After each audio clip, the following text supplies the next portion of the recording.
இது கேட்டோன்னே உங்களுக்கு சுத்தமாக பிடிக்கலையாம். ஆனால் அவங்க ஹஸ்பண்ட் வந்து ஏன் இதுவும் சொசைட்டியில் வந்து அது ஒரு புதுசாக ஒரு வித்தியாசத்தை பண்ணும், கண்டிப்பாக அது ஒரு சேஞ்ச் மாதிரி தான் இருக்கும், அந்த ஸ்டோரி லைன் நீ எடுத்து நடி. ஏன்னா வந்து நடிக்கிறவங்களுக்கு அது எந்த மாதிரி கதையாக இருந்தாலுமே நம்ம நடிக்கணும், அப்போ தான் சான்ஸ் கிடைக்கும் அப்படின்னு சொல்லுவாராம்.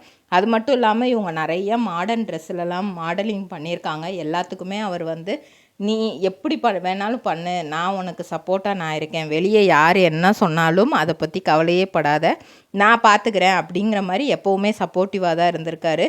அப்புறம் விக்ரம் வேதாங்கிற டைட்டிலே மாறிடுச்சு, மோதலும் காதலும் அப்படின்னு வச்சுக்கலாம் அப்படிங்கிற மாதிரி டைரக்டர் சொல்கிறாங்க.